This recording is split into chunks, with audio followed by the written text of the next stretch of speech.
Bom, nós estamos em Mateus, ainda no capítulo 13, já estamos há 1 ano e 9 meses na sequência de Mateus, que começou no capítulo 1, verso 1, ainda estamos no capítulo 13.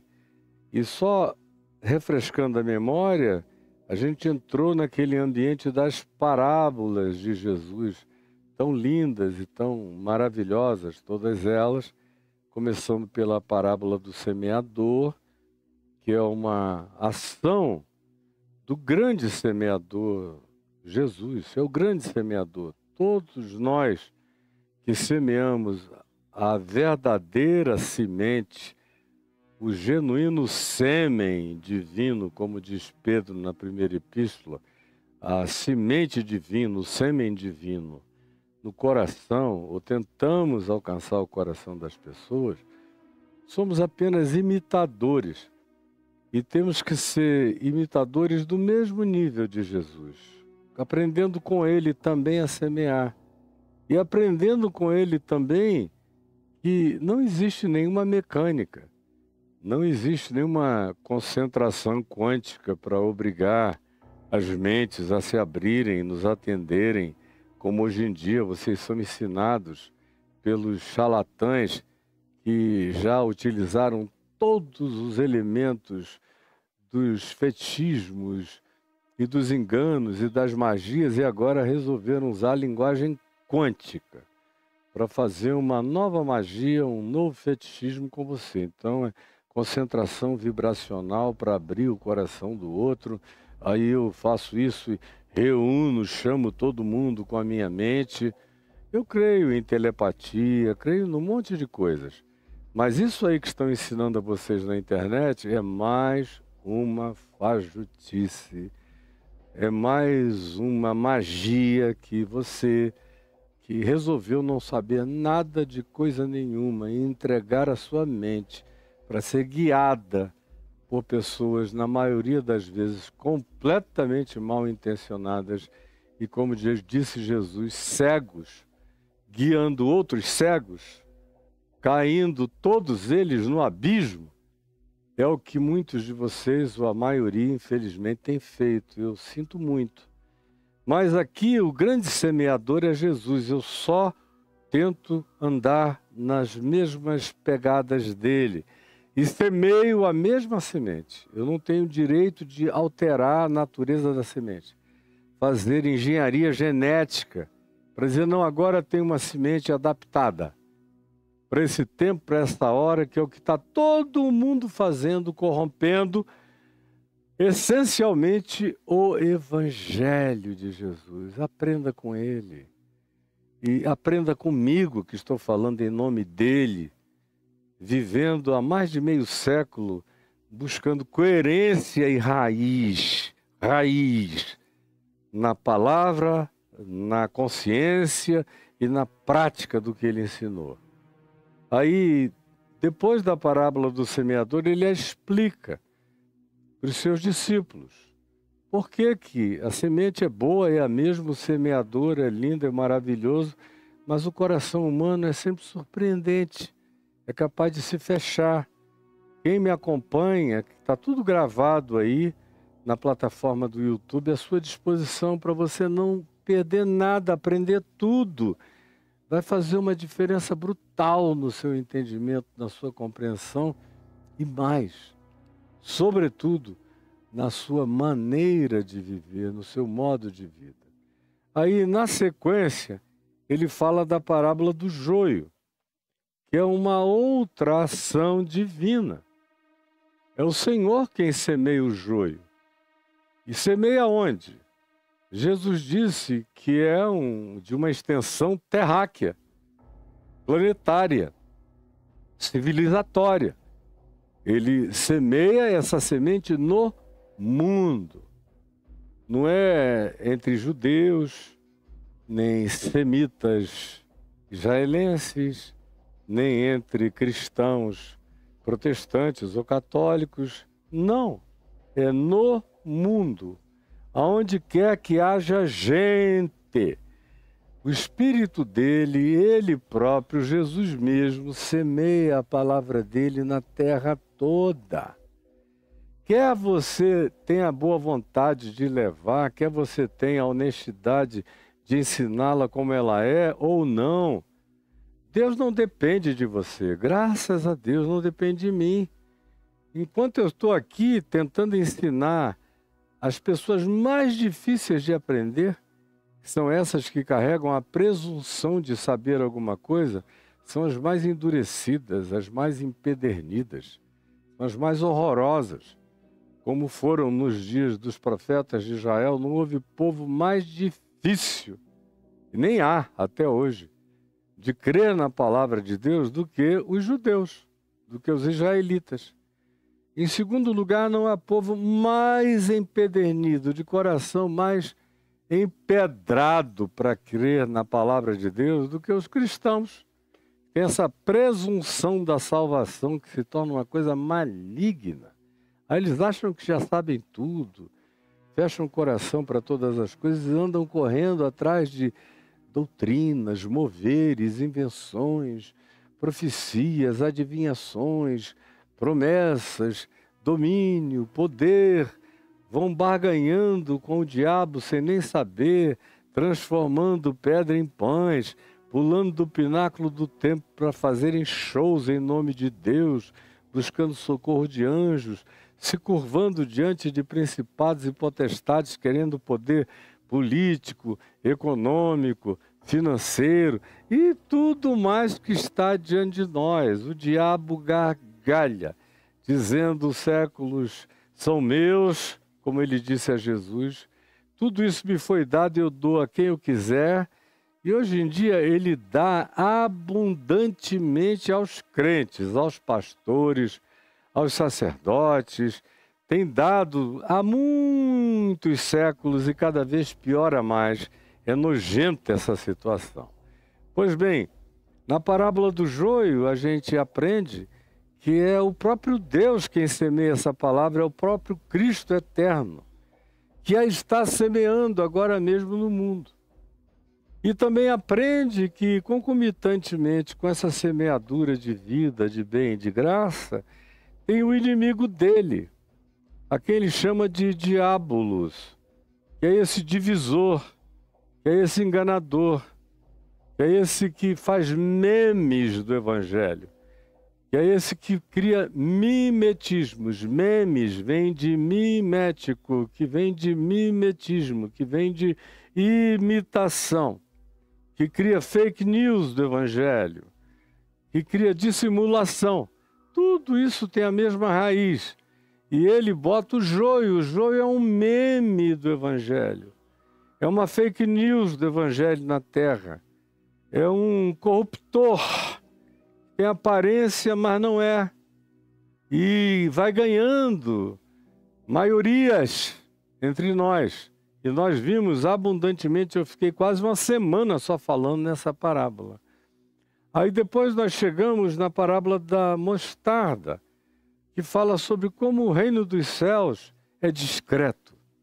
Discreto como Jesus, e não precisa de grandezas anunciadas, não precisa de nenhum tipo de mitomania, de megalomania, de narcisismo, de gritaria, de chamar a atenção, de usar as técnicas do escândalo para ver se todo mundo olha. Não, Jesus não era assim.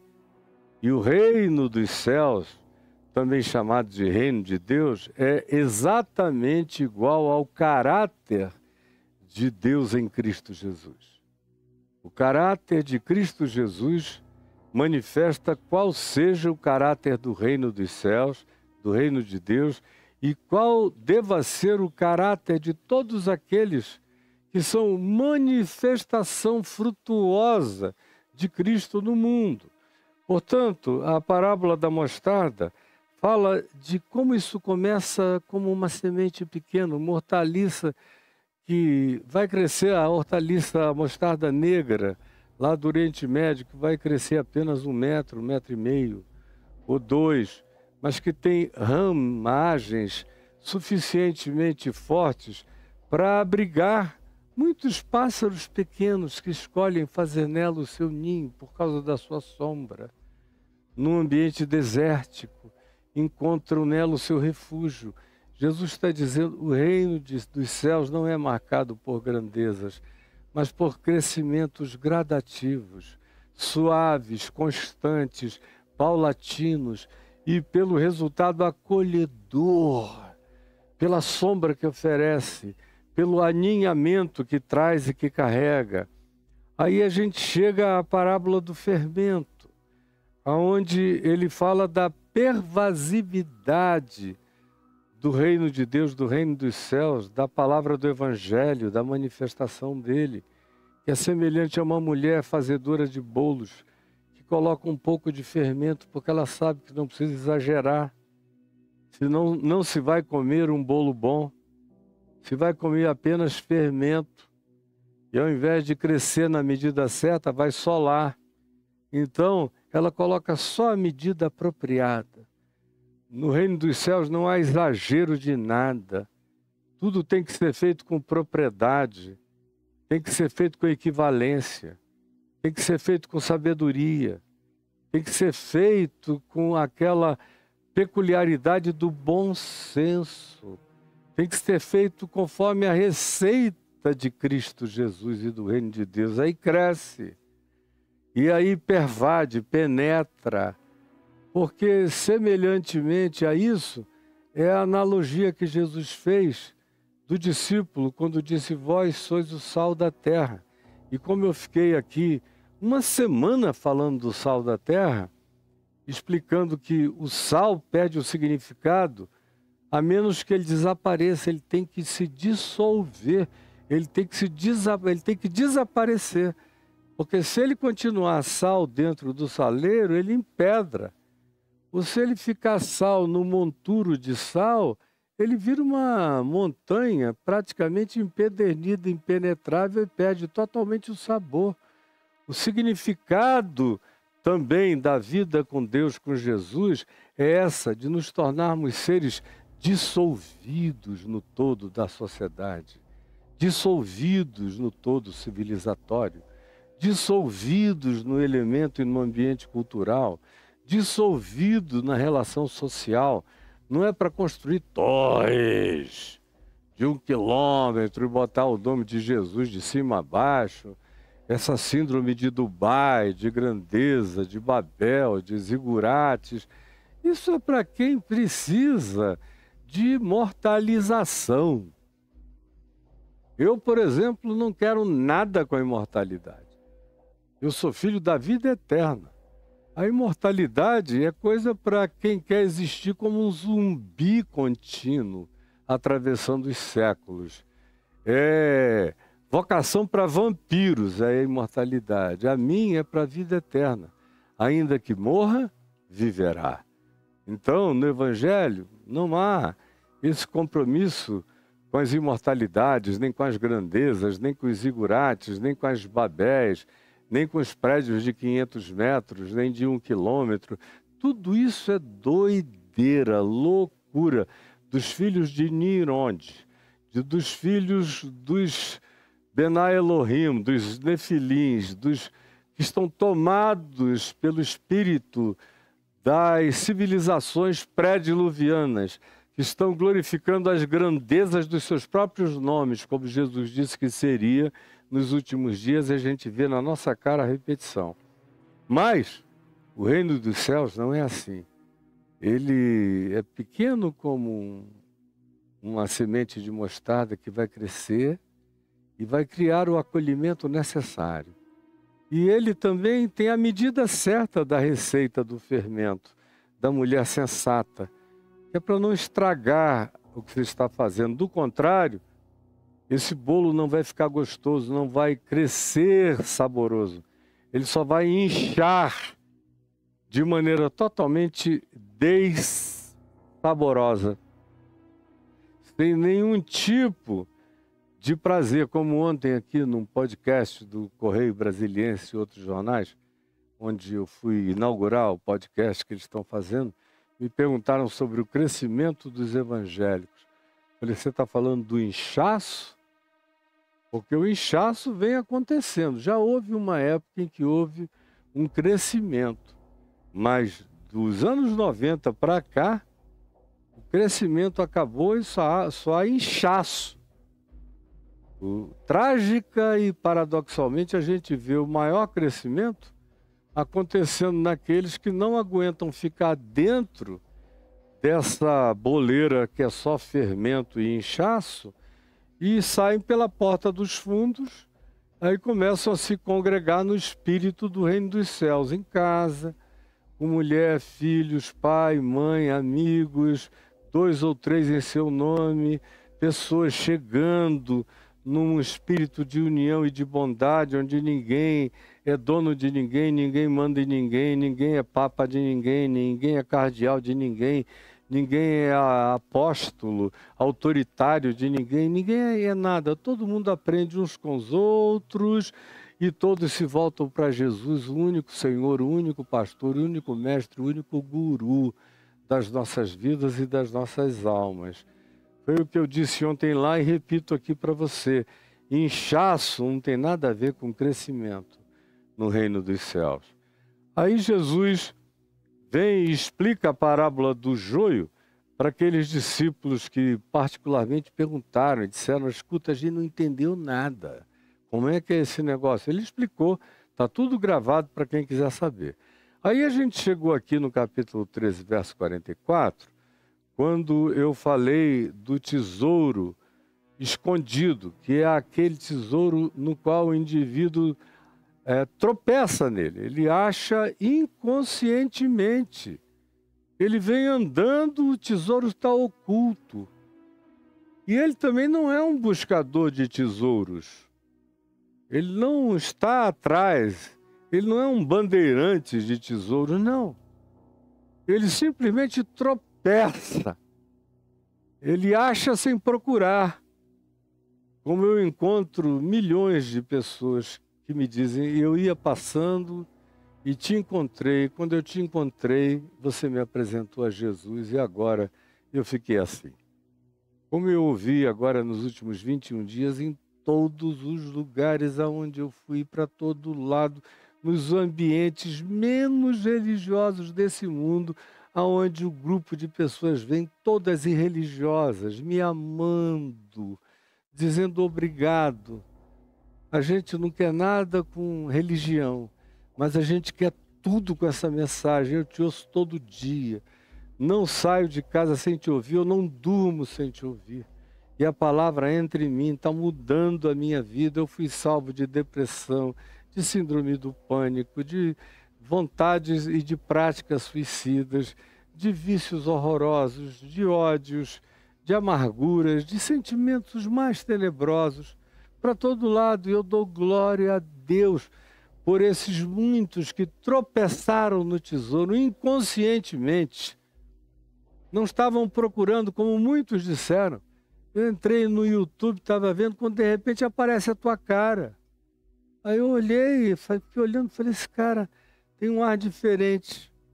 Eu olhei os teus olhos, tinha uma luz doce nos teus olhos, eu vi o teu sorriso.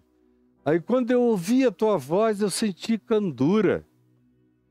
E eu prestei atenção, vi que você estava dizendo coisas graves, importantes, mas havia amor no dizer, havia uma energia que vibrava diferente. Eu fiquei para olhar só um e nunca mais consegui sair. Fui apanhado, achei um tesouro e voltei numa alegria enorme, transbordante de alegria. Abandonei um monte de bobagens e tomei posse dessa graça. Assim é o reino dos céus. Aí a gente chegou aqui no capítulo 13, versos 45 e 46, onde Jesus fala da parábola da pérola. Que o reino dos céus é diferente aqui. Tem a ver com uma pessoa que procura. No primeiro caso, é um achado inconsciente. É um tropeção de maneira não premeditada, o cara cai de cara na graça do amor de Deus. Não esperava, mas já estava sendo esperado. Não procurava o tesouro, mas o tesouro o esperava. E ele achou e não pôde mais fazer nada a respeito, a não ser dizer, é para isso aqui que eu quero viver. Graças a Deus. Agora aqui não. Tem a ver com aqueles que procuram. Como tem milhões que procuram. No mundo inteiro tem gente procurando as melhores sabedorias, as melhores informações, o melhor modo de vida, a melhor tentativa de se humanizar, a melhor manifestação de comportamento em relação à criação, à natureza, às fontes das águas, aos rios, aos mares, às florestas. Estão procurando, não sabem o nome, não sabem da possibilidade de uma relação pessoal, não sabem que aquilo que procuram quer achá-los, quer abraçá-los, quer acolhê-los, até o dia que eles acham. E é como se diz aqui, nessa parábola da pedra, que é o indivíduo de busca consciente que procura, tendo achado essa pérola de valor maior, como a gente viu outro dia, eu creio que foi em Gana, o achado dos 2 maiores diamantes até agora da face da Terra. Aí a gente viu o presidente de Gana olhando para aquilo ali com a maior gana. Com a maior gana. Pois bem, esse cara aqui acha essa grande pérola de grande valor. E aí ele diz, eu não quero saber de mais nada, vende tudo, troca tudo que ele chamava de meu bem, de precious, antes, e toma posse dessa pérola de grande valor, que é o reino dos céus, que é o reino de Cristo, que é o evangelho de Jesus, que é o ensino da graça de Deus, que ensina a gente a viver, não apenas a existir, mas nos faz o cumprimento do que Ele prometeu. Aquele que crê em mim, do seu interior fluirão rios de água viva. Aquele que come da comida que eu lhe der, das minhas palavras equivalentes à minha carne e ao meu sangue, é a minha carne que é a verdadeira comida, é o meu sangue que é a verdadeira bebida, é que aquele que come de mim, da minha palavra, que é o pão da vida, o pão do céu, esse nunca mais terá fome para sempre, nunca mais terá sede para sempre. Ou, como ele mesmo disse, eu vim para que vocês tenham vida e a tenham em abundância. Agora, não é na academia, não é da doutrinação, não é na religião, não é na catequese, não é nada disso. Isso aí é pegar a simplicidade do que eu estou dizendo aqui e botar em prática. Pratique o evangelho e você vai ver. Foi Jesus que disse isso no Evangelho de João, no capítulo 7, no verso 14. Foi ele que disse isso. Pratique e você vai ver se é verdade ou não é verdade. Não dá para eu fazer a você demonstrações prévias. Se você quiser a certeza de que isso é verdade, põe em prática. Pela fé. Dê o primeiro, o segundo, o terceiro passo, vá dando, vá andando. Você vai ver o chão crescendo.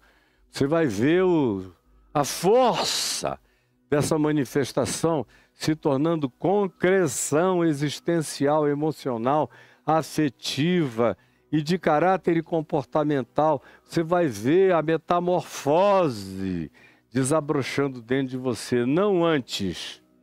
Porque ele também disse, seguindo a mesma lógica, bem-aventurados os que não viram e creram, porque a gente só vai discernir e compreender a praticidade, a realidade, o significado, a operacionalidade e a objetividade real do Evangelho quando pela fé a gente começa a praticar um passo depois do outro, seguindo em obediência e em entrega.